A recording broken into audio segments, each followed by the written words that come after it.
Por que os políticos e a mídia usam tanto o termo narrativa? Esse não é um conceito da literatura? Bem-vindo à Fixamos, eu sou a Blanche e hoje eu vou falar de novo do conceito de narrativa, que eu já tenho um vídeo sobre, se você quiser ver. Só que no meu vídeo eu foco nesse conceito dentro da literatura e hoje eu quero falar um pouco do uso desse conceito pela comunicação política. O que a literatura entende por narrativa é um dos 3 gêneros literários na concepção clássica do que seriam gêneros literários. Então a gente teria o gênero lírico, do poema, o dramático, do teatro, e o narrativo, que na antiguidade era chamado de gênero épico. O gênero narrativo é aquele que tem a presença de um narrador contando uma história organizada segundo uma divisão em início, meio e fim, e apresentando uma certa lógica de causa e consequência entre os eventos narrados. Além disso, a narrativa tem 5 elementos básicos: enredo, que são os acontecimentos narrados, os personagens, que são os seres envolvidos naqueles acontecimentos, o narrador, que é a voz que conta os acontecimentos, o espaço, onde aconteceu aquilo, e o tempo em que aconteceu. Só que apesar de o termo narrativa fazer parte da literatura, uma narrativa pode ou não ser literária. Uma narrativa é literária quando ela é totalmente ou parcialmente ficcional e tem um objetivo estético, ou seja, um objetivo de ser apreciada artisticamente. E uma narrativa pode não ser literária se ela não tem esse objetivo estético e não se propõe a ser ficcional. Um livro didático de história, por exemplo, apresenta várias narrativas que não são literárias. Os eventos narrados são reais, não são inventados pelo autor, e o objetivo daquela obra não é estético, e sim é uma obra feita para ensinar. A questão é que, mesmo que uma narrativa não seja literária, ela ainda assim pressupõe aquela organização que vai dar aos acontecimentos uma lógica de início, meio e fim e de causa e consequência. Porque se a gente simplesmente for olhar para os fatos históricos, é tudo misturado, as coisas acontecem ao mesmo tempo, muitas coisas acontecem sem relação com as outras, e tudo que acontece pode ser interpretado de várias formas possíveis, dependendo inclusive de quem interpreta. Então esses fatos históricos em si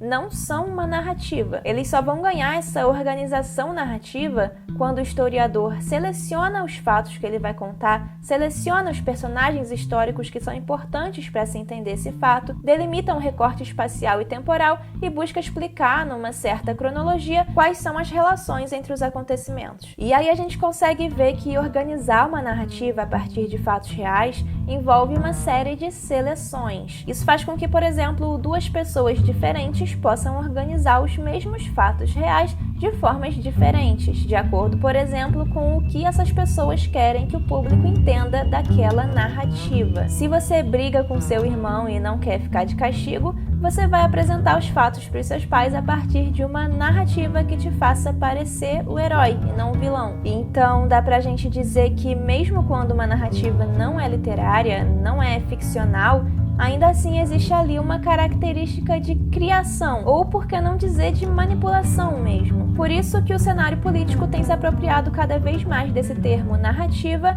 para mostrar como os grupos políticos ou empresariais, midiáticos, enfim, tentam manipular a realidade de acordo com os seus interesses. Conceito de narrativa em grego. Primeiro é uma narrativa. Em latim. A narrativa que se constrói. Em francês. Uma narrativa comum. Em inglês. E deixar de lado narrativas. Nesse contexto, a gente vê até mesmo a palavra narrativa sendo usada como sinônimo de mentira. Por exemplo, isso aí não é a verdade, isso aí é uma narrativa criada pela grande mídia. O que a pessoa está querendo dizer é que essa narrativa manipula os fatos reais a tal ponto que se distancia demais da realidade. Mas o ponto é que toda a realidade, toda a verdade contada por alguém é contada a partir de uma narrativa. Não existe um jeito totalmente neutro de se contar algum fato. Nas ciências sociais, por exemplo, existe um conceito introduzido pelo sociólogo Max Weber, que é a neutralidade axiológica. O que o Weber fala é que um fenômeno social pode ser olhado a partir de vários pontos de vista diferentes. Cada ponto de vista levanta questões diferentes a respeito desse fenômeno e logo constroem significados diferentes sobre esse fenômeno. Todos os pontos de vista pelos quais é possível observar um fenômeno social são verdadeiros, por mais que mostrem realidades diferentes. Nenhuma dessas realidades pode ser considerada simplesmente falsa.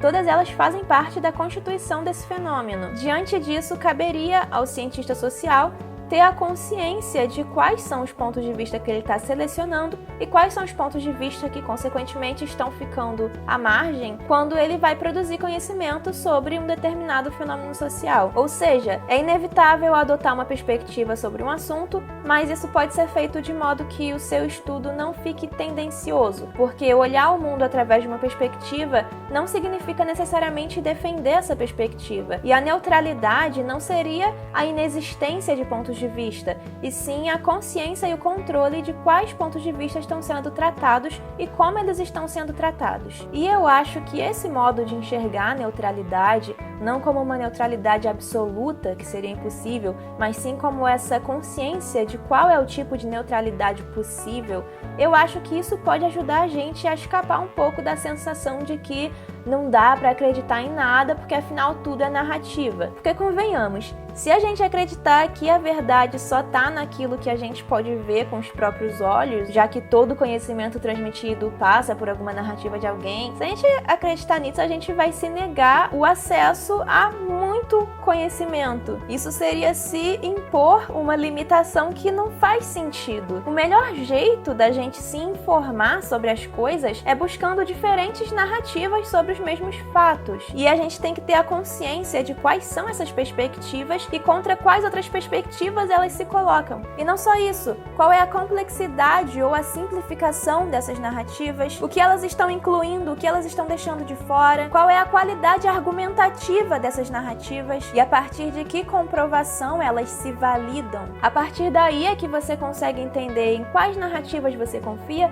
em quais você não confia, e consegue criar a sua própria interpretação. Porque uma outra coisa sobre narrativas, tanto na literatura quanto na vida real, é que o leitor, o público, o espectador, nunca deve receber uma narrativa de maneira passiva, e sim sendo um agente ativo na construção do significado daquilo. O leitor nunca é e nunca deve ser só uma esponja pronta para absorver tudo aquilo que chega nele, até porque isso vai contra o intelecto humano. Desde bebês a gente aprende a questionar as coisas ao nosso redor, e o ideal é a gente levar isso para toda a vida. Por isso é importante a gente sempre exercitar nossa capacidade de interpretar de forma crítica as informações que chegam na gente, e a partir daí completar o significado dessas informações e formular as nossas próprias opiniões. E uma das grandes atividades que contribuem para esse exercício da capacidade interpretativa e crítica é a própria leitura literária. Então sim, a gente deu uma volta e chegou de novo na literatura. Então agora é hora de respirar,